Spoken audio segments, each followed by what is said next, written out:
La Gazette du Togo, une vision sur l'actualité togolaise et sur le monde.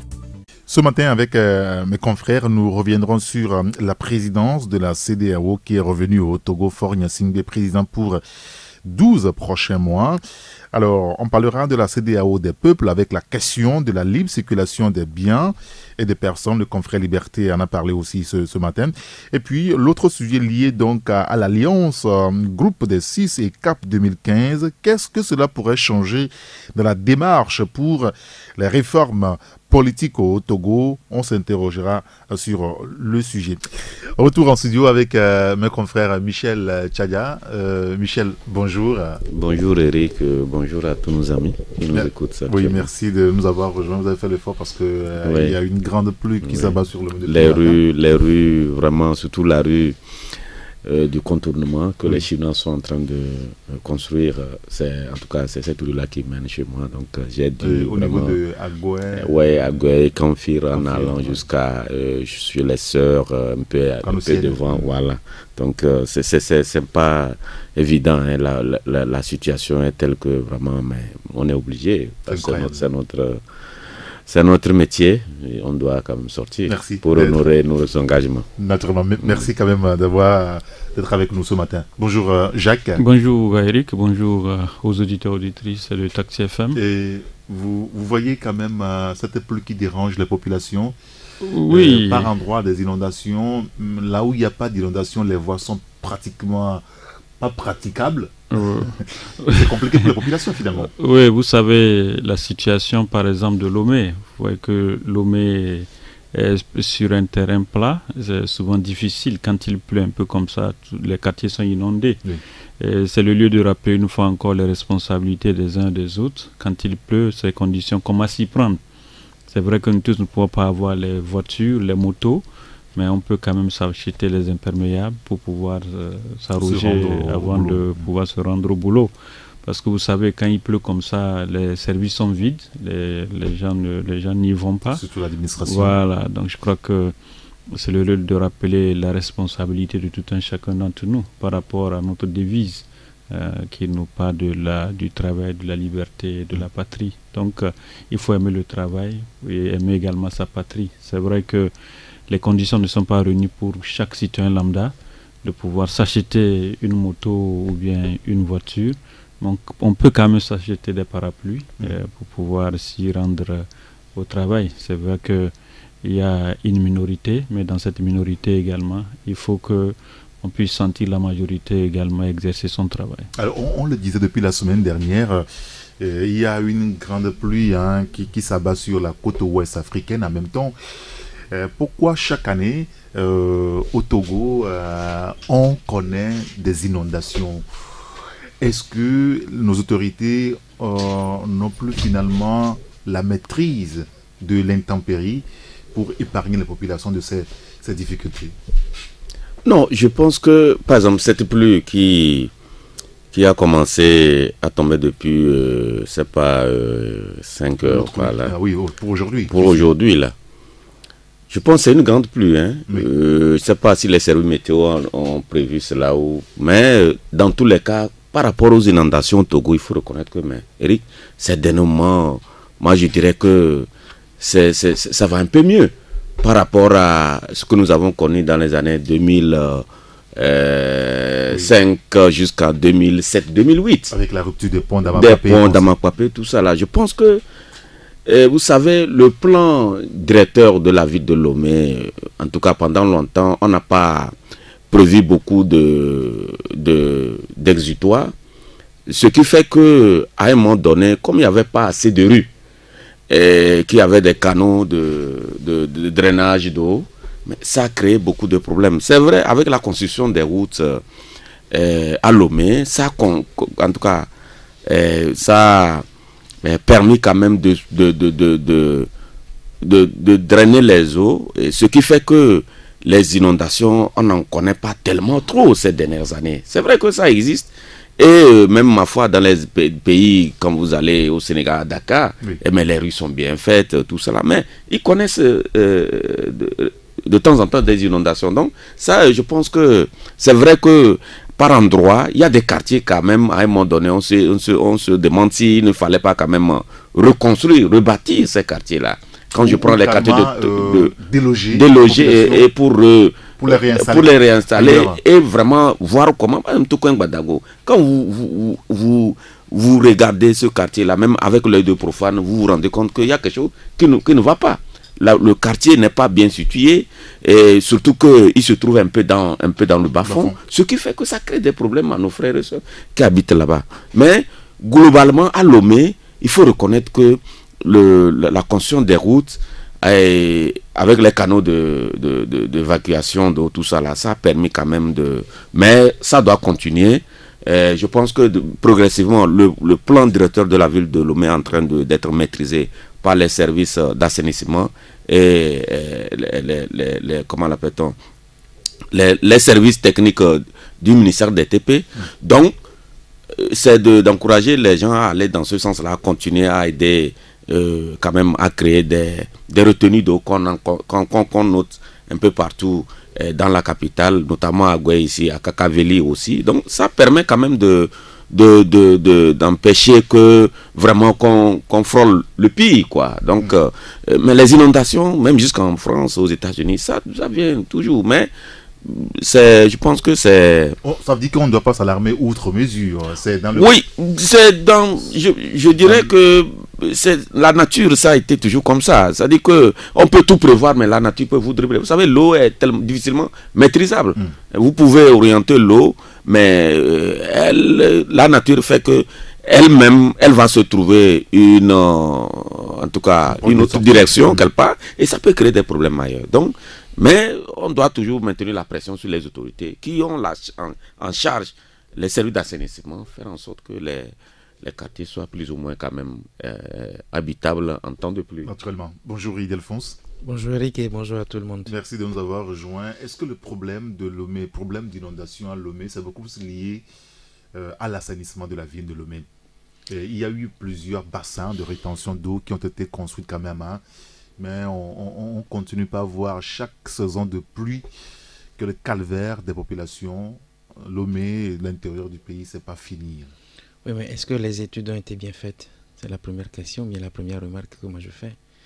Parce que quand je me rends compte que certains quartiers, quelle que soit la pluie, ne sont pas antérieurement inondés, mais que avec la construction des routes, on se rend compte que ces quartiers deviennent inondés. Oui, il y a le cas de Beklkame qu'un auditeur a soulevé la semaine dernière avec la construction de bassins de rétention. On se rend compte que le quartier qui n'est jamais inondé oui. est inondé aujourd'hui. Je suis à Klkame, donc oui, je vis ça. C'est pourquoi j'en parle. D'accord, très bien, parfait. Il y a ces travaux-là. Voilà pourquoi je dis, est-ce que les études ont été bien mûries et bien menées? Prenez par exemple le quartier juste derrière l'aéroport. Oui. J'ai vu un élément sur les réseaux sociaux, des éléments témoins. C'est-à-dire que ce quartier, même si antérieurement arrivait à subir la furie de l'inondation, ce n'est pas comme ce qui se passe aujourd'hui.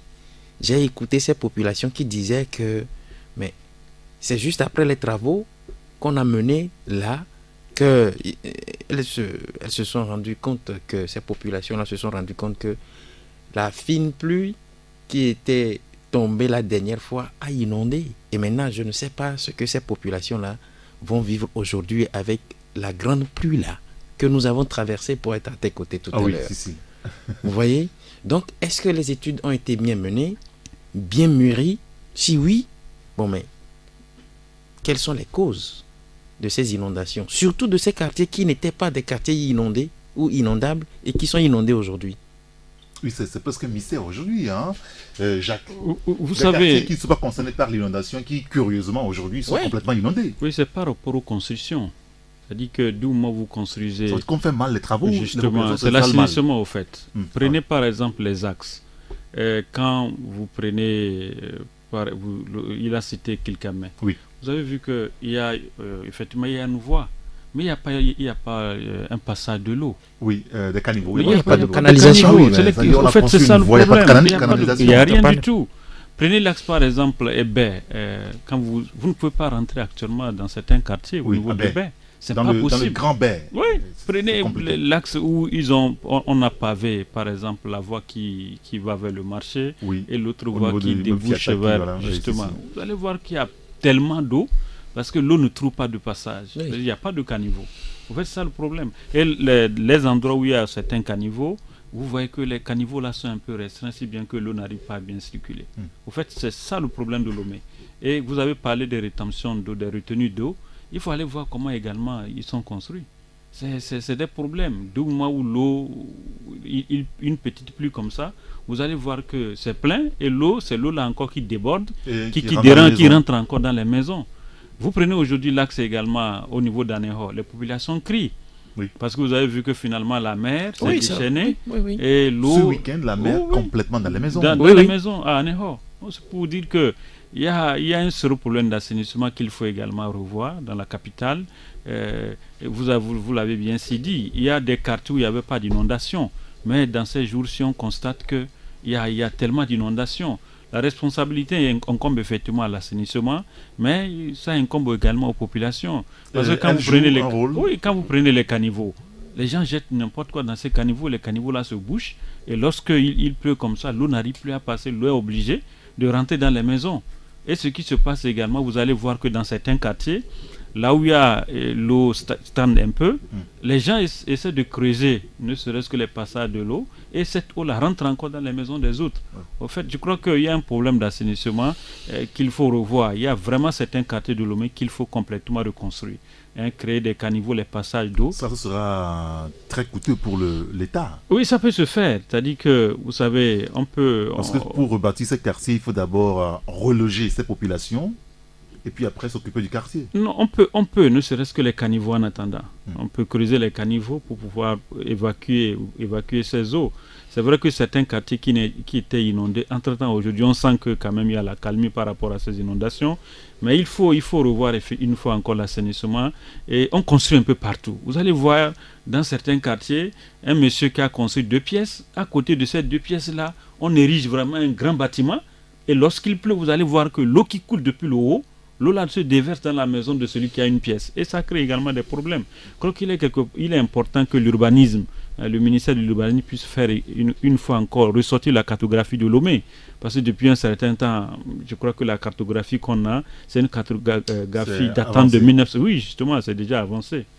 Oui, c'est vrai que la situation elle est quand même bizarre. Hein. Je voulais ajouter un truc. Et quand tout à l'heure Jacques parlait de la responsabilité partagée, par exemple, où on construit des caniveaux et les gens jettent des trucs dans les ordures. Quoi là-dedans. Moi, je me dis que c'est la faute à l'État. Parce que dans le temps, il y avait des agents d'assainissement qui passaient dans les maisons. Et quand vous faites des gaffes, ils sévissent. Qui sont ceux-là qui ont, à un moment donné, arrêté ces genres de pratiques? Oui, mais parce que c'est une question... Excusez-moi, je ne vous arrête pas, mais pour des choses comme ça, est-ce qu'il faut toujours attendre que l'État soit celui qui donne? Non, j'ai voulu ajouter, il faut éduquer le peuple. Pourquoi les Ghanéens ne le font pas? Ils ont été éduqués. Il faut éduquer le peuple tout en sévissant. C'est ce que je veux dire. Il faut éduquer le peuple. Les agents d'assainissement à l'époque, moi j'étais encore tout petit, mais je savais ce qu'ils faisaient comme travail. Et les parents étaient au pas. Mais pourquoi on a supprimé tout ça? Si éventuellement il y avait ces agents-là encore, et que cette mauvaise pratique continuait, on pouvait dire, mais cette population, elle était tue. Mais quand on ne nous met pas, vous connaissez les Togolais, quand on ne les met pas au pas, ils ne nous respectent pas. Voilà pourquoi je dis, il faut éduquer le peuple togolais, à l'image du peuple ghanéen. Parce que, vous savez, quand vous jetez juste un papier mouchoir par terre au Ghana, à Accra surtout, on vous fait quoi? On vous rappelle. Voilà, le peuple a été éduqué. Et ce n'est pas les policiers qui vous rappellent à l'ordre, c'est les populations, ceux qui sont derrière vous qui vous rappellent à l'ordre. Oui, Michel. Non, ce n'est pas une affaire d'éduquer le peuple. Si c'est ça, mais je pense que c'est vrai qu'on aurait souhaité que le gouvernement en fasse beaucoup plus dans le domaine de la sensibilisation, d'éducation et autres. Mais il ne faut pas qu'on oublie très vite les troubles sociopolitiques des années 90 et même jusqu'à tout récemment en 2012 où le CST était créé, où les responsables des partis politiques, certains responsables des partis politiques de l'opposition recommandaient à leurs militants de jeter les ordures dans les rues, de violer les feux rouges. Mais c'est comment? Oui, en 2012, le CST, rappelez-vous, vous pouvez sortir les bandes magnétiques, vous allez écouter cela. On demandait aux gens de violer les feux rouges. On a parlé de la désobéissance, on a demandé de klaxonner. Certains responsables l'ont dit, de désobéir, de jeter. Et moi j'en ai vu au niveau de Toko Sika, Toyota, Soted et autres, où les gens ont jeté les ordures ménagères dans la rue. Parce qu'ils respectaient le mot d'ordre du CST. Et on a dit aux gens de violer les feux rouges. Il y a des bandes aujourd'hui. Mais qu'on n'est pas me dire aujourd'hui que le gouvernement doit éduquer. C'est vrai. Est-ce que les responsables... Excusez-moi Michel, est-ce que le problème n'est pas plus profond que ce que vous entendez dire? Mais c'est ce que j'ai constaté. Quand on parle d'éducation... C'est circonstanciel. Mais alors, c'est circonstanciel. Mais quand on dit aux gens comme ça, mais ça veut dire quoi? Quand on dit aux gens dans leur vécu quotidien de se comporter de Michel, nous sommes en 2017. Que le problème date de 2012. Je ne l'ai pas dit, j'ai parlé des années 90 où les troubles sociopolitiques, où les gens même, mais Eric, il ne faut pas oublier, où les gens ont coupé les arbres partout, les têtes, parce que je ne sais pas si la vie d'Adama se trouvait là-bas, il fallait couper pour s'en finir avec lui, où on a demandé aux gens de se comporter, et ça a été accentué en 2012. Ça, c'est une histoire très récente, où les partis politiques de l'opposition, certains responsables, ont demandé aux Togolais de désobéir, de cultiver l'incivisme. Mais aujourd'hui, qu'on n'arrive pas à dire que le gouvernement a failli d'éducation. C'est trop simple comme ça. Ça, c'est récemment ce que nous avons vécu. Il faut faire attention. En même temps, aujourd'hui qu'il y a la calmie, il va falloir passer le message au niveau du peuple. Je n'en dis pas, mais il ne faut pas, parce que comment vous appelez, on a inculqué aux gens, on a conditionné les gens, un certain nombre de comportements, les gens, choses. Donc, je pense que c'est vrai qu'il faut éduquer les gens, mais il faut quand même, je pense, les partis politiques, leur responsabilité même, c'est d'éduquer leurs militants. Mais si les partis politiques vraiment se dérobent, s'ils ne veulent pas le faire, ils prêchent autre chose à leurs militants, mais allez-y comprendre. On va donner la parole à Jacques. Oui, vous voulez répondre à peu près à Michel. Oui, je voulais faire remarquer à Michel que nous ne sommes plus en 2012 et que nous sommes en 2017. Mais tu as parlé d'éduquer. Tu as oublié très tôt que quand tu parlais tout à l'heure, je me suis dessus. Donc, je vais continuer. Je suis très ahuri quand j'entends des phrases comme ça parce que j'ai comme l'impression que les responsables politiques de l'opposition sont beaucoup plus écoutés plus que les autorités. Lorsque je me réfère, oui, parce que si depuis 2012, il a dit tout à l'heure qu'on a donné des mots d'ordre, même de violer les feux rouges, ce qui reste encore à prouver. C'est vrai. Je me dis que en 2017, où nous avons un État avec des autorités et que la population n'arrive pas à les écouter, donc ce qui veut dire qu'ils ont failli. Je dis qu'il y a un problème d'éducation. Et ce n'est pas parce qu'on a dit en 2012, jetez les ordures par-ci, coupez les branches, faites ceci, faites cela, qu'en 2017, on sera encore à ces pratiques-là. Donc c'est une démission de l'État. Bien. Oui.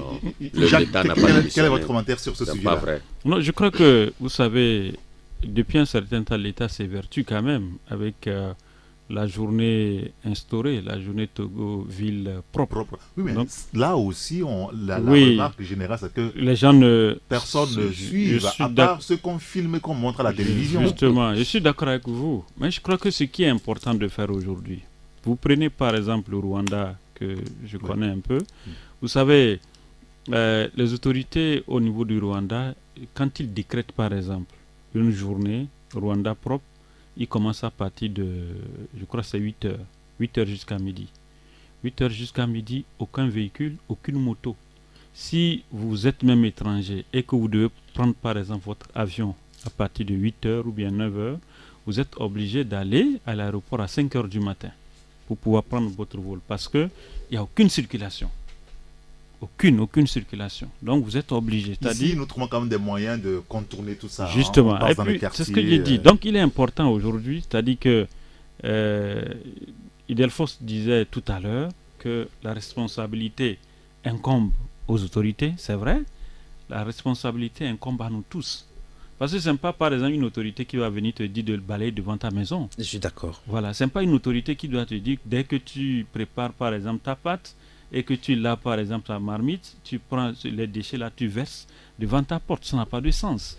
Vous voyez? Donc, je crois que ce qu'il faut faire aujourd'hui, je suis d'accord qu'on puisse éduquer le peuple, mais avant que ce peuple-là ne soit éduqué, il faut que ce peuple-là comprenne que la propriété d'abord de ma maison, si je peux sortir, balayer chaque matin ma maison, ce qui veut dire que ma devanture aussi, je peux le faire. Mais si on n'a pas cette éducation de le faire comme ça, mais on peut beau crier, on peut instaurer par exemple une journée, les gens ne sortiront pas. Oui, mais la preuve, ça fait quand même plusieurs années que cette journée existe, mais Lomé demeure toujours sale. Mais c'est ce que j'ai... C'est-à-dire... Hein, faites un tour d'Ambert, bien c'est sûr. incroyable. Moi, je suis à Ambert tous les jours, je sais ce que c'est. Donc, c'est pourquoi je dis la responsabilité incombe à nous tous. Au fait, c'est ça le problème. Par exemple, Michel ne viendra pas me forcer de prendre un balai pour balayer mon quartier. Non, il ne peut pas le faire. Si moi-même, je n'ai pas cette conscience de le faire, ce n'est pas quelqu'un de me forcer à le faire. Et l'autre aspect, il ne faut pas que la journée dont on a instauré dans notre pays, que cette journée constitue encore un gagne-pain pour les gens. C'est-à-dire qu'il y a certains responsables qui prennent de l'argent. Oui, c'est comme ça que ça se passe. Les gens prennent de l'argent. Au lieu de donner l'argent à ces petits, à ces filles, à ces jeunes-là qui balaient, ils ne le font pas. Quand ils regroupent les enfants, quand ça finit, ils disparaissent. On donne encore de l'argent pour que des gens balayent les quartiers. Mais les gens le font, bien sûr. Les CDQ dans les quartiers, là, les gens font ça. Donc je crois que vous voyez, si on avance par exemple le problème de l'argent, les gens vont, bon, parce qu'il y a l'argent, bon, je vais. Les gens ne vont pas avec le cœur pour pouvoir faire un travail. Et puis il faut voir comment les gens font le travail. C'est quand on voit la caméra de la TVT arriver qu'on commence par balayer. Dès que la caméra de la TVT quitte, qu'est-ce qu'on fait? Les gens disparaissent. Vous voyez? Donc il est important aujourd'hui que la responsabilité, que nous puissions avoir cette notion que la propriété de ma maison, si j'arrive à balayer ma chambre avant de sortir, ce qui veut dire que je peux aussi balayer le dehors. Donc au fait c'est ça. Mais si on ne fait pas ça, on peut tout le temps comparer, on va dire non, le Ghana fait ci, le Rwanda fait ça, mais il faut que nous aussi un jour on puisse partir de quelque part. Ça, en réalité, pour que le mur soit propre et soit quand même fréquentable, c'est assez facile. Il y a beaucoup de CDQ, ces comités des quartiers, tout ça là. On peut s'appuyer facilement sur ces comités pour que la propriété puisse revenir chez nous au Togo. Lomé Label, aujourd'hui, c'est plus forcément la même chose. Oui, je pense que nous pouvons arriver à ce niveau-là si la volonté y est de part et d'autre. Mais je pense que ça va prendre du temps. Mais surtout que si nous avons la chance d'avoir les élections locales, où les gens, les populations vont s'organiser, où on donne la latitude aux populations de s'organiser à la base, ça va faciliter comment l'appelle-t-on, l'entretien des quartiers et autres. Parce qu'en ce moment-là... Non, mais en même temps, excusez-moi, je ne vous contredis pas, mais est-ce qu'il faut attendre forcément les élections locales pour que des gens s'organisent? Je dis ça va faciliter. Mais écoutez, à partir du moment où... je ne sais pas comment m'expliquer. C'est-à-dire que il faut que les gens prennent, comment l'appelle-t-on là, se prennent en charge au niveau de la base. Il faut qu'ils aient le sentiment que ça m'appartient. Oui, il faut ça. Dans l'éducation, on doit passer par là aussi. Quand les gens sont responsabilisés à la base, je pense que ça va faciliter ce qu'on est en train de chercher pour notre ville ou de Lomé ou les autres villes aussi. Mais si dans les conditions actuelles, regardez, Togo, ville propre pour tous les premiers samedis du mois. Vous l'avez dit, c'est certains, peut-être de l'administration publique, qui sont... Les gens qui quittent leur maison. Enfin, le constat, eux-mêmes n'ont pas balayé leur quartier. Ils viennent juste dans la salutation et on les filme. Et puis c'est fini. Non, tout le monde sait que, comment l'appelle-t-on, ce que le gouvernement recherche derrière cette journée, ce n'est pas encore atteint. La population ne suit pas. La population là-bas ne suit pas. C'est un constat. Donc, je pense que à partir du moment où les gens ne prennent pas conscience que bon, je vis, mon environnement doit être quand même propre. Mais ça va être un peu difficile. Il faut quand même, c'est vrai, c'est pourquoi je disais ça va prendre un peu de temps. C'est progressivement que les gens vont comprendre que nous devons, Jacques le disait, chacun en ce qui le concerne, contribuer à ce que notre environnement soit sain. Quand les gens auront compris suffisamment que c'est comme ça, je pense que on va réussir. La preuve, il y a 2 ans, Lomé n'était pas comme aujourd'hui. Il y a les services comme Manazap, je sais pas, la brigade vert, tout ça là, mais ça change progressivement. Vous avez vu quelques semaines avant la tenue du sommet sur la sécurité maritime, comment notre ville était. Oui, on avait prié que en tout cas, que le flambeau soit maintenu, que les Togolais quand même vraiment aient de l'amour pour leur capitale et face, en tout cas, que cet exercice-là soit continuel. Ce que Michel a dit par rapport à la sécurité, sur la sécurité maritime, en fait, c'est ça, c'est-à-dire que les gens, on avait donné de l'argent aux gens. En fait, c'est ça le problème. Donc, quand dans la capitale propre, du moment où il n'y a plus d'argent, les gens ont cessé de travailler. En fait, c'est ça le problème. Ouais, l'amour. Maintenant, moi, ce qui me dérange dans tout ça, c'est-à-dire, qu'est-ce qui a été la cause du fait que quand on lance ces genres de mots d'ordre, la population ne répond plus? Qu'est-ce qui a causé tout cela? C'est ça la grande question. Et puis, la remarque qui est faite tout à l'heure par Michel par rapport à l'avant-conférence sur la sécurité maritime, cette remarque, elle est bien pertinente parce que vous avez vu comment ça grouillait de tous les côtés. Et pourquoi? Parce que les autorités ont voulu que la ville soit propre. Quand on veut, on peut. Voilà. Messieurs, merci beaucoup. Nous allons marquer une pause. On ne quittera pas de sitôt le sujet, puisque Michel a lancé le débat que je voulais lancer après, la question de la décentralisation qui pourra aussi faciliter la propriété de nos villes. Après le journal avec Amen Assignon, dans une quinzaine de minutes, on se retrouvera pour la suite du débat. Deuxième partie de Taxi Price avec Michel Tchadia, le patron du journal Ouara Les Vainqueurs, Jacques Diakouti, éditorialiste, et Idelphonse Akwaki, le patron de la Gazette du Togo.com. Et on évoquait la propreté de la ville. Michel suppose que si on est à l'étape de la décentralisation, les populations devraient aisément se prendre en charge et tout devrait aller comme sur des roulettes. Est-ce que vous partagez l'avis, Jacques? Bon, vous savez, depuis un certain temps, il faut le reconnaître qu'aujourd'hui, la démocratie doit se gérer à la base. C'est vrai que presque tous les projets aujourd'hui, que ce soit à l'interne et à l'extérieur également, il faut que la base puisse gérer ces projets. Vous prenez les pays qui nous entourent, pays que je connais, les pays que je connais un peu, vous prenez le Burkina, vous prenez par exemple le Bénin. Oui. Quand vous allez dans certains endroits, vous voyez des réalisations, vous posez des questions, on vous dit non, que c'est telle mairie qui a fait ça. Vous voyez. Donc je crois que c'est une très bonne chose qu'on puisse avoir des élections. Et quand parlant de la propriété de la ville, c'est vrai que dès qu'on aura une élection locale, vous savez que la gestion de ces villes-là seront confiées effectivement aux populations à la base. Oui. Et on peut également nouer les mairies, les conseils municipaux. Et donc de l'emploi aussi pour les Justement, jeunes. Je crois que c'est une très bonne chose de le faire. Je crois que pour ceux qui connaissent un peu Cotonou, peuvent vous témoigner. Quand vous allez un peu vers Ouida, vous allez à Parakou, vous allez comprendre un peu ce qui se passe. Tout récemment, le week-end, j'étais à Natitengu, j'ai vu ce qui se passe également là. Je crois que parlant effectivement de la décentralisation des élections locales, vraiment, le Togo en a besoin. Pour que, vous voyez même les jeunes qu'on a aujourd'hui, il faut que ces jeunes-là fassent également leurs preuves, qu'on puisse voir de quoi ils sont capables, oui. De la gestion. Vous savez, on ne peut pas quitter d'un instant comme ça pour devenir député, ou ça pour devenir ministre en même temps comme ça. Je crois qu'il faut gérer d'abord la localité, gérer d'abord effectivement les mairies, et là on sait que dès que ce jeune-là est formé à la base, vous êtes en train de former une pépinière qui pourra vraiment assurer une relève, et lorsque ce jeune-là sera à un poste, le jeune ne se sentirait pas effectivement. Oui, parce qu'aujourd'hui, on parle d'une certaine vieillesse de la classe politique, mais comment la renouveler s'il n'y a pas des gens qui ont appris déjà à gérer? La question de la décentralisation a été très souvent évoquée par les partis politiques, pas que de l'opposition, puisqu'au niveau du pouvoir aussi, on en parle presque tout le temps.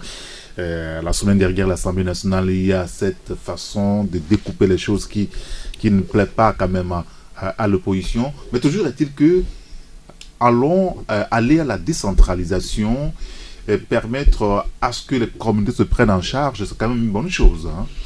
Ildefonse Akwaki.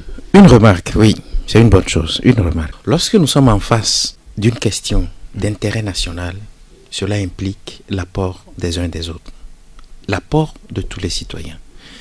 Mais quand vous me dites qu'il s'est passé quelque chose, il y a quelques jours sur la décentralisation et que une frange de la population n'est pas d'accord. Je veux parler de l'opposition, vous faites allusion à l'opposition. Bien entendu. Je me dis, pourquoi quand ça voulait se faire, elle n'a pas été invitée? Si cela est une question d'intérêt national, pourquoi ça n'a pas été le cas? C'est la grande question que je me pose. Maintenant, par rapport à la décentralisation, je me rends compte que depuis 1998, il y a eu une loi sur la décentralisation au Togo et que cette loi a été revisitée ou bien a été revue en 2002. 2000 ou 2002. Lorsque c'est comme ça, lorsqu'on a senti le besoin de faire la décentralisation depuis 1998, on a fait passer une loi à l'Assemblée nationale. Qu'est-ce qui a empêché la faisabilité de la chose? Quelles ont été les raisons? La même loi a été retouchée en 2000 ou en 2002, je l'ai dit tout à l'heure. Jusqu'aujourd'hui, qu'est-ce qui empêche pour qu'on déblaye le terrain et que la décentralisation prenne forme? Quelles sont les raisons qui empêchent? Maintenant, la faisabilité, parce que depuis un moment, on ne cesse de nous bourrer les oreilles, décentralisation, décentralisation, décentralisation. Mais en voulant la faire, vous voyez les pas qui sont menés. Moi, mon observation et mon avis, c'est que nous étions partis de quelque part, tout à l'heure, en parlant de l'assainissement, où on a fait la remarque. Sinon, moi, j'ai fait la remarque de ce que, lorsque les autorités parlent, les populations n'exécutent pas en tant que telles. Pourquoi? Parce qu'il y a un problème.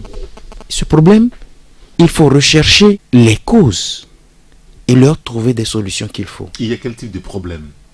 Non, mais lorsque vous êtes une autorité, que vous demandez qu'on fasse une opération, parce que sous le régime Yadema, quand on dit opération ville propre, vous voyez comment... Oui, il y a l'engouement autour. Et voilà. Bon, maintenant, toute la population. Maintenant, pourquoi... Jusqu'à un moment donné. Jusqu'à un moment donné. Oui.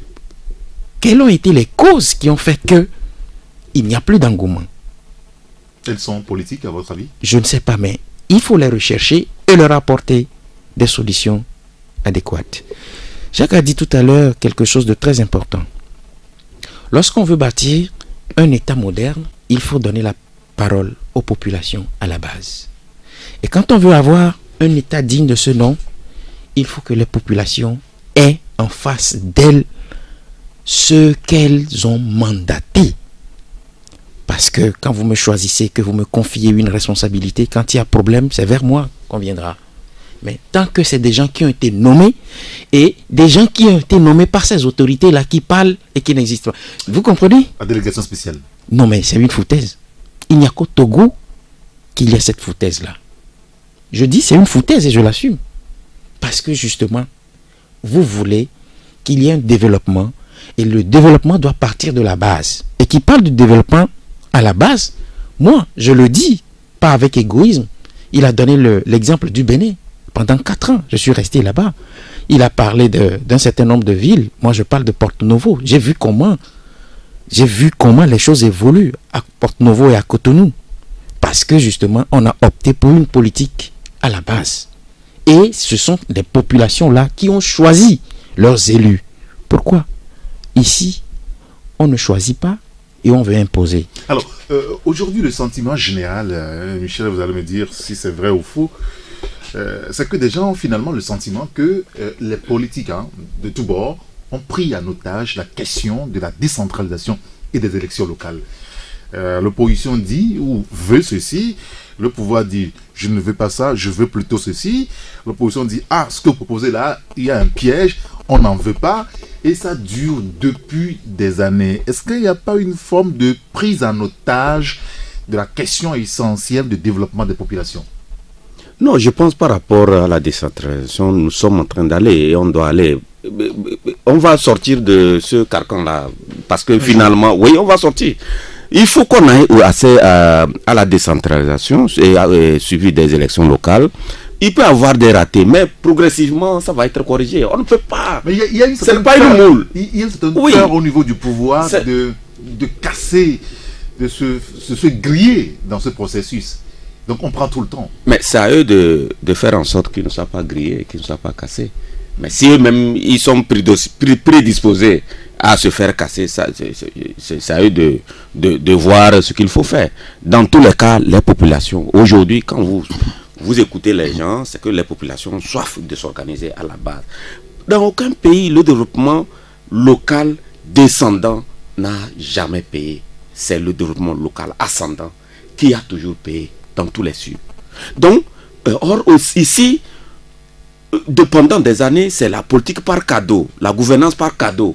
On ne demande pas aux gens. C'est-à-dire, ça veut dire que, bon, quelqu'un dans son bureau en cravate, il décide de quelque chose pour un village ou un canton comme Kumakonda. Peut-être il envoie les conseils des grades, je vais parler des miroirs. Alors que là-bas, il fait très frais, ils ont besoin des chemises. Donc, c'est la politique, la gouvernance par cadeau. Mais il faut la gouvernance par aide. L'aide veut dire que c'est ceux-là qu'on veut apporter quelque chose qui doivent dire que voilà ce dont nous avons réellement besoin. Si vous nous faites ceci, ça vous nous avez aidé. Aujourd'hui, la décentralisation, c'est le sens que, en tout cas moi je perçois de la décentralisation. Ça permet aux populations, c'est les populations qui demandent. C'est pourquoi le PIDC... Et ça, les autorités ne le perçoivent pas comme tel ou quoi? Non, comment elles ne perçoivent pas ça? Elles perçoivent. Comme tu l'as dit, tu as dit quelque chose de très intéressant. Tu dis, il y a des calculs, il y a des calculs politiques. C'est comme ça, c'est normal. Mais dans tous les cas, je pense à un moment donné, c'est un processus que nous devons quand même, en tout cas, enclencher. Aujourd'hui, c'est parti. Les élections locales auront les lieux un jour ou l'autre. Parce que tout le monde sait que c'est comme ça, ça doit se passer maintenant. On ne peut plus continuer. Delphonse parlait des présidents de délégation. Ces gens-là que je ne porte pas dans mon cœur parce que, oui, justement, c'est des gens comme ça que, bon, qu'on a parachuté, on ne sait sur quelle base. Est-ce que la faute est à eux?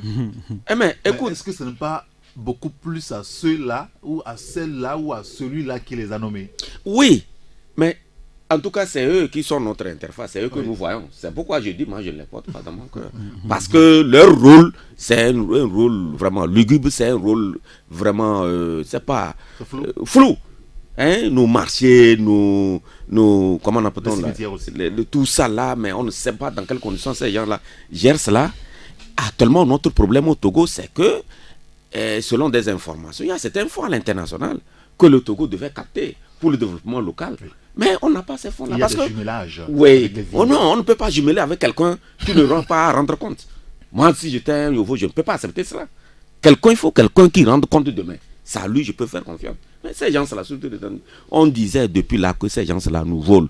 On nous a traités, nous les joueurs, comme des vendeurs d'illusions, des menteurs, jusqu'à ce qu'en conseil des millions, on a débarqué celui de Mango pour avoir mis la main sur les deniers publics. Vous comprenez? Pour dire que ce que nous disons, lorsque vous avez, en tant que conseil, en tant que maire, à rendre compte ou à remettre en jeu votre mandat, je pense que vous aurez un comportement orthodoxe. C'est de ça qu'il est question. Que les partis politiques de l'opposition ou du pouvoir, par en tout cas calcul politicien ou pas, ce qui est sûr, c'est un processus. On doit aller à ces élections. La décentralisation, c'est pourquoi moi je dis, quand l'opposition dit non, de découpage, on n'est pas... Ils n'ont qu'à quand même faire violence sur eux. Allons-y. S'il y a des corrections, je pense que c'est un long processus. Il y aura à corriger. Il y a déjà la commune qui divise de nouveau. Divise. C'est pourquoi je dis, mais ils ne pourront jamais s'entendre un jour comme ça. Et ils ne pourront jamais s'entendre. Mais embarquons-nous, allons. Et puis bon, on va voir. Je pense que quelque part même, parce que tout le monde a peur. En réalité, derrière tout le jeu là, c'est que l'opposition même a peur. Elle ne sait pas comment ça va se passer avec les élections locales, comment ça va se passer. Parce qu'en ce moment-là, les gens. Le pouvoir aussi ne veut pas perdre les grandes villes. Et le pouvoir aussi en a peur. C'est comme ça. La réalité, ce qui est caché derrière, c'est que tout le monde, les deux blocs, chacun ne sait pas comment. Tout le monde a peur de sauter dans l'inconnu. Oui, c'est de ça qu'il est question. Jacques Moi, je crois qu'il faut reconnaître que quand même, il y a un sérieux problème. Parce que les gens sont enfermés dans les calculs. Parce qu'aujourd'hui, on nous dit qu'il n'y a pas, par exemple, là où on peut loger ces délégations, on nous dit qu'il n'y a pas de bâtiment, il n'y a pas de... Voilà. Et puis, bon, ça tarde. Bon, quand Michel disait qu'on n'a qu'à... Non, quand Michel disait qu'il faut qu'on s'embarque et qu'on aille à ces élections, c'est problématique. Si on ne règle pas les problèmes et qu'on s'engouffre dans ce problème, on se dit, bon, allons-y. En même temps, ça fait quand même des années où on dit on va régler les problèmes, on ne règle pas et puis on est là. Oui, c'est-à-dire que c'est pourquoi je disais que quelque part, il y a un manque de volonté. Si les gens veulent sincèrement qu'on puisse régler les problèmes avant d'aller à ces élections, ça peut se faire. On peut résoudre ne serait-ce que quelques problèmes. On parle par exemple de là où les gens peuvent abriter par exemple comme bureau. Oui. C'est des choses qui peuvent se régler si on veut. C'est à la volonté, on peut régler. Parce qu'on a vu comment souvent l'État réquisitionne les bâtiments sur toute l'étendue du territoire. On peut le faire pour commencer. Les locaux, ça, ce n'est pas... Voilà, on dit qu'il n'y a pas de locaux. On peut régler ça. C'est à la volonté. Ce sont des éléments évoqués. Évoqués justement par le ministère de l'administration territoriale pour dire non, qu'on ne peut pas les organiser parce qu'on ne sait pas là où on va mettre les gens, quand ils seront élus, tout ça. Ouais, donc c'est des faux problèmes. Et les ministres qu'on nomme, des ministères qu'on nomme des ministres qui n'ont même pas de cabinet. En ce moment-là, ça fait quoi? C'est ça. Mais on nomme des gens, ils passent leur temps avec leur mallette et ils n'ont pas de bureau. mais il faut quand même que le gouvernement soit conséquent avec lui-même. Mais écoutez, je ne vais pas citer de nom. Il y a un ministère qu'on a créé un temps, on ne sait pas où le loger, mais ça a pris beaucoup de temps. On est allé quelque part, après non, on dit c'est pas là-bas, tout ça là. Mais ça veut dire qu'on n'a pas pris le temps. On a eu le sentiment, on a eu la volonté de nommer un ministre, mais on ne sait pas où il va. Il va travailler. Normalement, ça doit être réglé. Est-ce qu'il a un cahier de charge au moins? Mais pourquoi pas. Bien, je voulais ajouter ceci. Je voulais dire que derrière tout ce que nous souhaitons pour notre pays, lorsque nous n'avons pas une idée de tricherie, tout peut se faire facilement dans l'intérêt de tout le monde. Oui, tout peut se faire très facilement dans l'intérêt de tout le monde. En même temps, on ne va pas être naïf. Ildefonse, on est en politique. Je ne refuse pas. Tous les détails comptent en politique. Je ne refuse pas. Vous voyez ce qui se passe en France actuellement? Oui, je ne refuse pas. Mais lorsque vous faites de la mauvaise foi, parce que au même moment, le gouvernement parle de décentralisation et des élections locales, je suis offusqué qu'à ce moment-là, on nomme encore de nouveaux présidents de délégations spéciales. Oui, mais si le besoin est là, vous voulez... Non, on peut plus parler de ce... Je ne peux pas comprendre. Cela. Les préfets peuvent faire... Je ne comprends pas. Non, sur ce point, je suis d'accord avec Ildefonse. Pourquoi au moins sur ce point, il est d'accord avec moi. Je suis heureux. Parce que donc, vous voyez... Donc, c'est une question, et je rejoins Jacques, de volonté. On veut faire, on le fait bien. Mais ce n'est pas parce que il y a des calculs que quand vous voulez faire aussi, vous allez bâcler. Demain, qu'est-ce que ça donnera comme résultat sur le terrain? Vous savez, moi, j'étais au Bénin, avec des confrères béninois, et ça, c'est juste un exemple que je vais donner.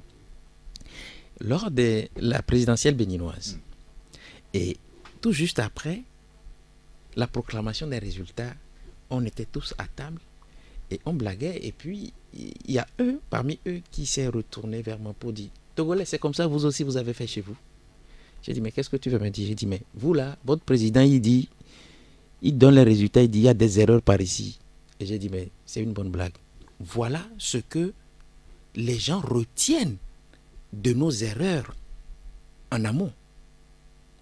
Alors, il faut bien faire et ne pas s'embarquer dans des erreurs qui demain, lorsqu'on nous dira qu'on a fait la décentralisation, que ça pose problème. Parce que jusqu'aujourd'hui, les communes qui ont été créées, mais certaines, c'est pas possible. C'est pas possible. On a encore de créer d'autres problèmes à l'avenir. Donc, faisons bien les choses. Monsieur, merci beaucoup sur le sujet. Tout à l'heure, on va parler de la libre circulation des biens et des personnes. Faure Gnassingbé, vous le savez, a pris la présidence de la CEDEAO depuis quelques jours déjà. La semaine dernière, tous les médias en ont parlé, et abondamment d'ailleurs. Mais peut-être avant de l'évoquer, puisqu'on évoquait tout à l'heure la question de la décentralisation et des élections locales, vous savez qu'il y a le groupe des 6 partis politiques et Cap 2015 qui se sont mis ensemble la semaine dernière. Et alors la question qu'on se pose, pour quelle dynamique pour les réformes politiques, est-ce que pour vous ça aura une incidence sur cette demande éternelle d'aller aux réformes politiques? Je ne sais pas. Je ne sais pas. J'ai constaté seulement que Cap 2015 et le groupe des 6 sont allés se faire filmer dans un hôtel. Bon, leur intention réelle, on ne sait pas encore. Vous êtes Moi, sérieux, Michel? non, je suis sérieux. Puisqu'on en a vu de par le passé, si je remonte depuis les années 90, le phare, le code 1, 2, je ne sais pas s'il y a jusqu'à 8 ou comment. Après, on a connu d'autres, la coalition en 2005, après c'est FRAC, CST. Bon, c'est déjà aussi qui s'étaient regroupés comme ça. Mais on connaît la suite. Moi, ce qui m'importe, c'est... Il parle d'unité d'action. Bon, pour quelle action? Puisqu'il parle de leur volonté de voir les réformes s'opérer. Ok, mais quelle stratégie? Moi, c'est ça, moi, qui me... Oui, mais les stratégies, excusez-moi, mais moi j'attends... il ne faut pas dévoiler ça. Voilà, c'est pourquoi j'ai dit, pour le moment, moi, je n'ai pas beaucoup de commentaires à faire. Je veux voir. Ils ont commencé à sillonner, ils parlent de remobilisation, ils avaient mobilisé, maintenant ils parlent de remobilisation. Bon, on va voir ce qui cache derrière leur remobilisation. C'est ce que moi j'attends pour pouvoir me prononcer. Sinon, pour le moment, bon, ce qui se fait, connaissant notre classe politique, surtout de l'opposition, moi, quand ces gens-là se retrouvent, où je sais qu'il y a 2 jours seulement, d'autres se lançaient des cailloux, tout ça là. Donc, quand ça se passe comme ça, connaissant cette opposition, je n'ai pas grand-chose à dire que de voir d'abord ce qu'ils ont envie de faire. Et en ce moment-là, on va bien se prononcer. Très bien. Jacques? Bon, moi je crois que c'est quand même une bonne chose qui se retrouve encore. Parce que vous savez, à un moment donné de la vie de chaque être humain, il faut quand même, à un moment donné, qu'on s'arrête pour réfléchir, voir le chemin qu'on a parcouru et les kilomètres encore qui restent devant nous. C'est vrai que entre-temps ils se sont lancés les cailloux, bon, ils se sont attaqués, mais je crois que ils se sont retrouvés aujourd'hui, selon ce que j'ai suivi, pour 2 objectifs. Le premier, c'est d'abord les réformes, et le second, c'est les élections locales et la décentralisation. Je crois que c'est autour de ces 2 blocs-là qu'ils se sont retrouvés. Je crois que c'est tous les partis qu'on a retrouvés au sein de ce bloc. Je crois que c'est des partis qui, entre-temps, quand vous prenez par exemple le parti de Jean-Pierre Fabre, c'est-à-dire le bloc de Cap 2015, entre-temps qui disait, bon, nous voulons les réformes à la condition de l'application de l'APG. Et quand vous prenez par exemple le bloc des 6, eux, ils disaient qu'il faut aller au dialogue. Donc si aujourd'hui, le bloc de ceux qui disaient qu'il faut l'application de l'APG et l'autre bloc qui parlait des négociations se retrouve aujourd'hui, ce qui veut dire que il y a quand même peut-être une zone de convergence entre... Ils vont allier ce que le cas appelle la pression et le dialogue. Voilà, je crois que bon, c'est ce que moi j'ai compris dans leur regroupement. Mais le hic dans cette rencontre, c'est que on a remarqué que certains ne sont pas là. Oui. Oui, certains ne sont pas là, pas des moindres. Vous prenez par exemple Agbome Kodjo n'était pas là. Oui. Vous prenez quelqu'un comme Giritama, il n'était pas là. Vous prenez quelqu'un comme Tikpi Achadam qui est en train aujourd'hui de faire... Le groupe des 6. Il n'était pas là. De l'opposition dans pas de l'opposition dans son ensemble. Ouais, donc, tout ce... Pour vous, ça symbolise encore une autre division, c'est ça? vous voyez que ces partis n'étaient pas là. Oui. Donc, j'ai peur que ce que les autres ont commencé aujourd'hui, que demain, les autres encore se mettent dans l'opposition de ce que les autres sont en train de faire. Pour parler un français facile, c'est-à-dire que demain, il ne faut pas que l'opposition en son sein retrouve encore une autre opposition qui s'oppose. Oui, mais l'opposition dans son ensemble recherche les réformes politiques. Oui, c'est ce que j'ai dit. Encore ces réformes oui, politiques. mais ça arrive. Les stratégies, les moyens pour y aboutir. Oui, mais ça arrive. C'est-à-dire qu'il ne faut pas que demain certains disent que bon, ils ont fait ça, on ne nous a pas associés. Donc on n'est pas d'accord. Au fait, c'est ça le problème. Parce qu'on a vu comment certains ont commencé par prendre position au niveau des réformes. Quand on a évoqué la question des réformes, vous avez reçu des gens ici. Oui. On a suivi. Vous voyez, donc on a vu, quand on avance par exemple la question des réformes, la position de certains partis. Mais ces partis se réclament également de l'opposition. C'est pourquoi je dis demain, il ne faut pas que ces partis-là constituent encore une opposition au sein de cette opposition et que les choses ne peuvent pas évoluer. D'accord. Idelphonse après qui? Oui, mais Jacques a dit quelque chose de très important. Et au fil des jours, il faut s'arrêter et tirer les leçons des erreurs du passé et essayer d'entrevoir l'avenir tout en prenant soin d'apporter des solutions idoines à ces erreurs-là. C'est vrai que dans l'opinion publique, tout le monde s'accorde à dire qu'il faut que l'opposition se mette ensemble. Il faut... Alors au finish, ce n'est pas qu'on a fait une union, mais qu'on s'est regroupé autour des actions à mener ensemble. Et quand c'est comme ça, nous ne pouvons que souhaiter que ceux qui se sont regroupés fassent preuve de sincérité dans ce qu'ils veulent faire et apportent aux Togolais. Est-ce que ce groupe ne ferait pas œuvre utile, peut-être à leur niveau, en se faisant rallier par le grand nombre de partis de l'opposition? Vous savez, Jacques a cité des noms tout à l'heure, comme j'ai eu à lui dire le vendredi dernier où nous étions sur un plateau, que lorsque vous prenez M. Agbeome aujourd'hui, est-ce que c'est M. Agbeome que vous avez dans le passé que vous retrouvez aujourd'hui? Est-ce que la question se pose en ces termes? Non, non, j'en viens. Quand vous prenez M. Djeritama, moi j'étais sur un plateau où on me dit, où on a passé en direct M. Djeritama qui dit il faut oublier ces histoires de réformes parce que justement ces réformes qui sont faites sont dirigées contre M. Faure Gnassingbé. J'étais ébahi. J'étais sûr. Djeritama? Oui. Et j'ai dit à l'animateur, dites-moi là où on a mis dans la proposition de loi le nom de M. Faure Gnassingbé. J'étais sur un plateau quand on l'a reçu. Ce que je dis, j'ai encore la bande là. Il dit, mais qui ne comprend pas. Et là, j'ai dit, mais c'est pas possible. Mais lorsque vous prenez quelqu'un comme M. Abbas Kaboua, qui a aussi dit que ceux qui parleront encore des réformes le trouveront sur leur chemin.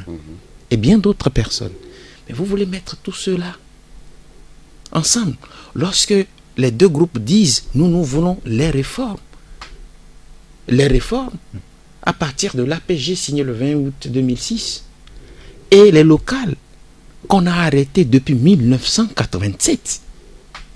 Et donc, voyez ce qui se passe. Il y a eu une divergence claire et nette aujourd'hui au niveau de l'opposition sur la question des réformes politiques. En vous écoutant, oui, il y a des gens dans l'opposition qui veulent toujours et toujours les réformes. Que ça se fasse. Et il y en a aujourd'hui qui ont dit c'est un échec, abandonne ce projet.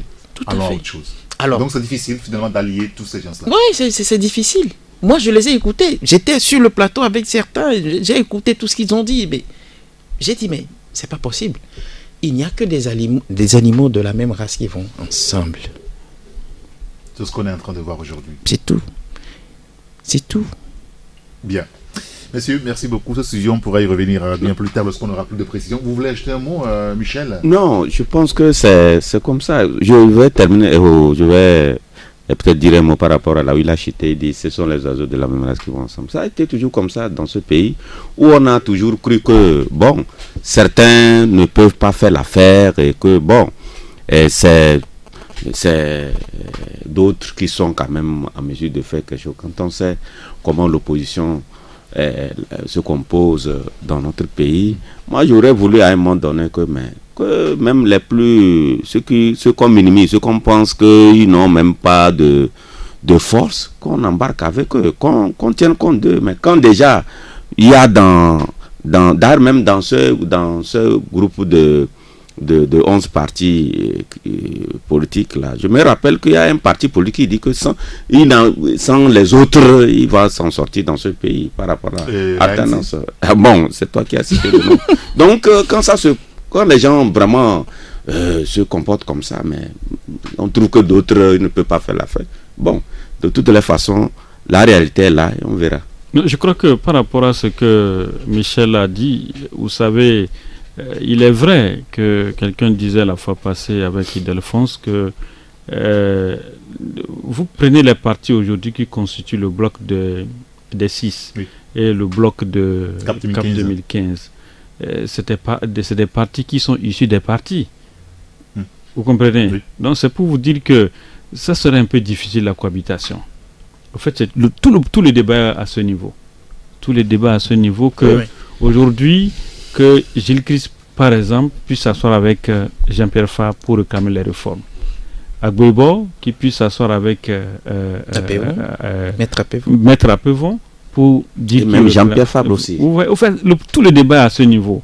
C'est-à-dire que... Donc c'est beaucoup plus les intérêts partisans. C'est ça le problème. L'intérêt. Voilà, général. Donc, c'est au fait, vous allez voir que les efforts que le groupe des 6 et Cap 2015 chercheront à mener, il y aura encore un courant quelque part qui puisse saboter encore les efforts que les autres. Donc, si du moment où on ne prend pas conscience que on veut qu'on puisse avancer, on restera là à faire le jeu. Alors, juste une question. À quel jeu joue-t-on véritablement au niveau de l'Union des forces du changement?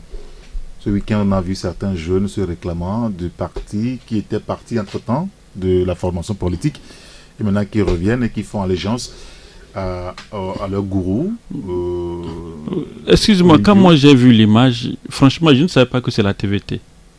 J'ai cru que c'était un autre pays parce que je me suis dit, mais au Togo, à cette époque, il y a encore ce genre de choses. On dit que les partisans étaient partis, ils sont revenus, et ils font allégeance. Ça rappelait une époque. Ça t'a rappelé une époque. Justement, quand j'ai vu l'image, je ne croyais pas que c'est le Togo. C'est après C'est après que j'ai vu le logo. J'ai dit, donc c'est le Togo alors. Vous savez ce qui me... Moi, je n'ai pas été surpris. Franchement, moi, je ne savais pas. Des fois, on dit que le mari et la femme se ressemblent quand vous cohabitez ensemble. Oui. On finit par dire, mais vous vous ressemblez. Mais lorsque l'UFC s'allie au RPT Unir, les pratiques d'antan, c'était unir. Les pratiques d'antan, c'était ça. Mais moi, je peux vous dire que j'ai une amie parmi ceux-là. Quand je l'ai vu, j'ai tiqué. Il n'a jamais eu la carte de membre de l'ANC. Bon, je vous dis. Tu étais de l'ANC? On sait sous moi, monsieur. Tu étais de l'UFC. Qui? Toi, tu étais de l'UFC. Non. Alors, mais c'est juste, je suis investigateur. Je dis que c'est mon ami. C'est mon ami. Et j'ai été scandalisé à un point que... Vous savez, il y a beaucoup de jeunes qui accompagnent ces partis politiques. Qui étant des militants, mais ils n'ont jamais de carte de membre. Oui, mais est-ce que... Non. Est-ce qu'il faut est-ce qu'il faut s'afficher comme ça là? Et est-ce qu'il faut encore permettre en 2017 des pratiques comme ça? Honteuses, hein, politiquement parlant. La transhumance un petit peu finalement.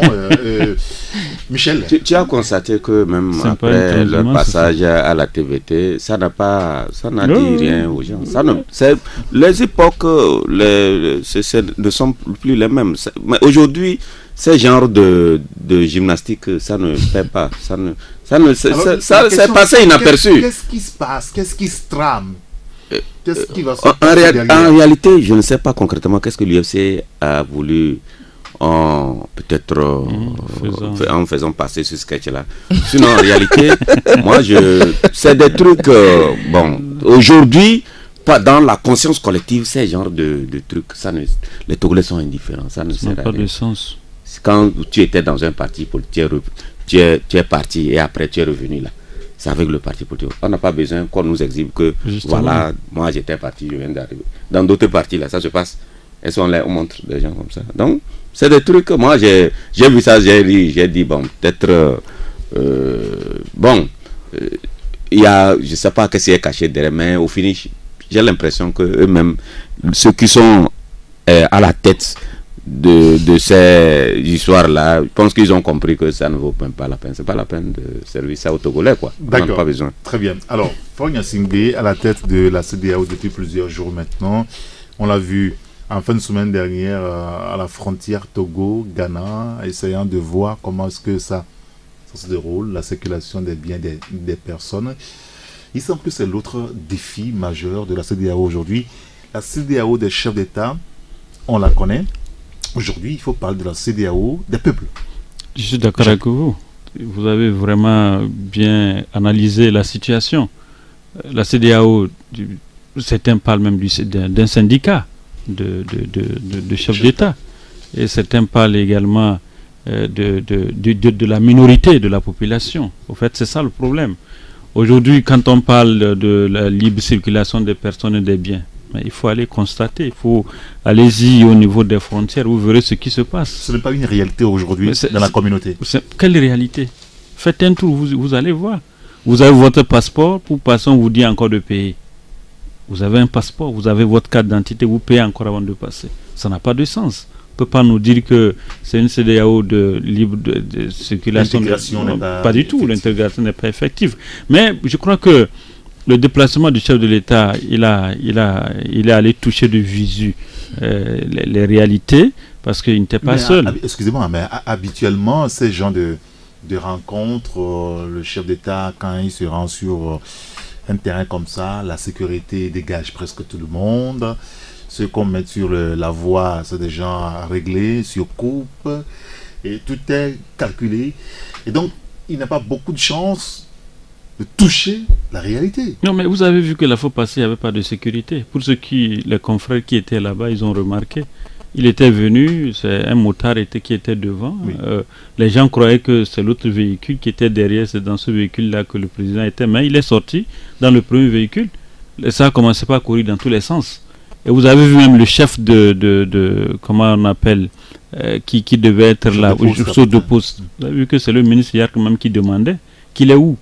Et c'est après qu'on l'a aperçu courir quelque part, il est venu, il est même tombé. Parce qu'il ne s'attendait pas de voir le président. Mais vous avez raison, là où ça m'a un peu choqué, vous voyez que quand le chef de l'État était dans ce poste-là, on a dû enfermer certains. Oui. Et c'est le chef de l'État qui demandait même, ceux-là c'est quoi? On dit non, c'est pour, ils veulent passer. Mais pourquoi vous les enfermez? Non, c'est pour vous dire que ces genre de visite, c'est très important pour toucher de visu ce qui se passe réellement. J'évoquais la question des bits la fois passée. Oui, il ne faut pas seulement rester au niveau de cette frontière d'Aplaou. Passer par, quand vous prenez le long de Kodivia-Kopé jusqu'à Dido Gomé ici, vous allez voir ce qui se passe. Pour la frontière d'Aplaou, c'est vrai que ça c'est formel, mais il y a l'informel également qui est là. L'informel là, c'est là même que les gens brassent à ceux dessous, il y a ceux de trafic. Donc je crois qu'il est important aujourd'hui, quand on parle de cette CEDEAO de circuler librement, il faut que cela soit aujourd'hui matérialisé. On a aujourd'hui les passeports CEDEAO, oui. Mais allez par exemple au Nigeria, passer par la frontière entre passer là-bas pour voir ce qui se passe. Mais ça, eux, ils s'en foutent, ce n'est pas leur problème. C'est comme s'il y a une CEDEAO pour les francophones et une CEDEAO pour les anglophones. Donc toutes les décisions qui se prennent, eux, ce n'est pas leur problème, ils n'appliquent pas. Ça devient finalement compliqué à gérer. Faure Gnassingbé aura une présidence un petit peu difficile sur ce point-là. Parce que visiblement, c'est le point sur lequel veut s'attaquer la CEDEAO des peuples. Je voulais faire une petite observation même sur le fait que M. Faure Gnassingbé soit président en exercice. Si la présidence n'était pas cyclique, il ne le sera pas. Parce que... heureusement que c'est une présidence cyclique. Bon, oui, j'ai mes raisons. Ça nous renseigne quoi? J'aimerais... Oh non, Michel, allez-y. il ne sera pas, parce que le Togo est resté le seul pays qui, dans l'espace là, ne fait pas semblant de faire la démocratie. Ne fais pas semblant de faire ce qu'il y a lieu de faire, comme c'est le cas dans les autres pays où, justement, également, les présidents là qui incarnent ces États-là n'ont pas eu de difficultés avec leur population avant d'être président ou chef de l'État. D'accord. Première remarque. Deuxième remarque, j'ai trouvé un tout petit peu la visite du chef de l'État à la frontière comme étant un show. Un folklore. Un folklore. Moi, je trouve. Parce que M. Faure Gnassingbé... N'est pas trop dur. Non. M. Faure Gnassingbé est à la tête de l'État togolais, ça fait bientôt 12 ans. Oui. Est-ce que dans l'espace UEMOA, il n'a jamais pris part aux réunions pour que ces services de renseignement l'informent de ce qu'ils rappellent la libre circulation des biens et des personnes n'est pas ce qui se passe sur ces frontières-là. Maintenant qu'il est patron de la CEDEAO, non, je demande. Il veut s'attaquer au problème. Non, mais où est son mal? Non, attendez. Avant que je n'aille balayer là, la voie publique, je balaye chez moi, à la maison. Je demande si les Togolais traversent les frontières. Est-ce qu'ils ont des problèmes? Est-ce que la libre circulation est chose faite? Je parle d'abord des Togolais, de nous qui sommes Togolais. Est-ce qu'il n'y a pas des agents de sécurité qui constatent ou bien qui sont eux-mêmes auteurs de ce que, quand il faut traverser, même quand tu as tes pièces... Oui. Est-ce qu'on n'est pas au courant de ça? Et c'est aujourd'hui qu'on doit faire un déplacement là, jeudi. Comment vous l'avez dit quand moi j'ai parlé de show? C'est un folklore. Parce que justement, tous ces États, tous leurs présidents savent que c'est ce qui se passe aux frontières de la CEDEAO. Vous n'allez pas me démentir. Ils le savent. On a mis noir sur blanc juste pour dire la libre circulation des biens et des personnes. Mais la réalité est tout autre. Bien, merci beaucoup à Ildefonse Apaki. Oui, Michel, sur ce sujet. Non, moi je trouve que le chef de l'État, le jeudi, là, moi j'étais au courant le matin qu'il allait passer à la frontière. J'ai dit, mais c'est une bonne chose. J'ai été très content qu'il se rende là-bas. Au-delà du fait que ces services lui donnent des informations, le chef de l'État togolais, sait, selon nos informations, que c'est quelqu'un qui est tellement renseigné. Il sait ce qui se passe, mais il a voulu lui-même aller toucher du doigt. Ce n'est pas de trop. Ça va le permettre, lorsqu'il va se retrouver dans, je pense, 6 mois, avec les autres, ça lui permettra il ne peut pas se contenter de ces services-là. Il a voulu lui-même aller toucher du doigt. Mais ce que moi je voulais ajouter par rapport à ça, c'est que Ildefonse le disait, les autres chefs d'État savent que à chaque frontière c'est difficile. C'est comme ça se passe. Mais je crois et je pense que le chef de l'État aura le courage, lorsqu'il va retrouver ses pairs, de leur dire que, de les prier, je vous l'ai dit, oui, pour que désormais, qu'on ne fasse pas seulement la CEDEAO des peuples au Togo, que ça soit le même pour les 15 pays de la CEDEAO. C'est de ça qu'il est question. Parce que quand vous rentrez, vous voulez aller à Accra, on vous prend 500 ou je ne sais pas 1000 francs. 1000 francs, 1000 francs, 1000 francs, 1500 des fois. Voilà. Ça c'est la frontière. Vous arrivez à Sougankopé. Voilà. C'est un autre problème qui un autre problème. Lorsque vous sortez vers Savi, quand vous traversez les Béninois, vous accueillez aussi comme ça. Le Togo applique la politique de la réciprocité. Oui. Ce qui fait que les Béninois aussi qui rentrent ici, les Ghanéens qui rentrent ici aussi, les nôtres aussi se remplissent les poches. Il faut qu'à un moment donné, ça cesse pour ceux-là qui ont les pièces d'identité. Parce qu'aujourd'hui, j'ai l'impression que c'est quand tu as les pièces d'identité même que tu dois payer plus. C'est comme tu veux montrer que tu sais, tu connais, tu es clever. Voilà. Et tu connais les gens là. Ils te matent l'esprit en même temps. Et il n'y a personne, Faure Gnassingbé ne sera pas là-bas pour dire que c'est pas comme ça, on s'était dit. Donc, aujourd'hui, c'est comment faire en sorte que les autres États soient sur les mêmes longueurs d'onde que le Togo, qui veut, en tout cas via son chef d'État, à restaurer, en tout cas à vraiment appliquer dans l'intégralité la volonté des chefs d'État fondateurs de cette institution, notamment la libre circulation des personnes et des biens. Il faut que ça soit partout. Donc le code du chef d'État ait le courage de dire ça, de recommander cela à partir de Talon, à Boari, à Kaboré, à Tété et le reste.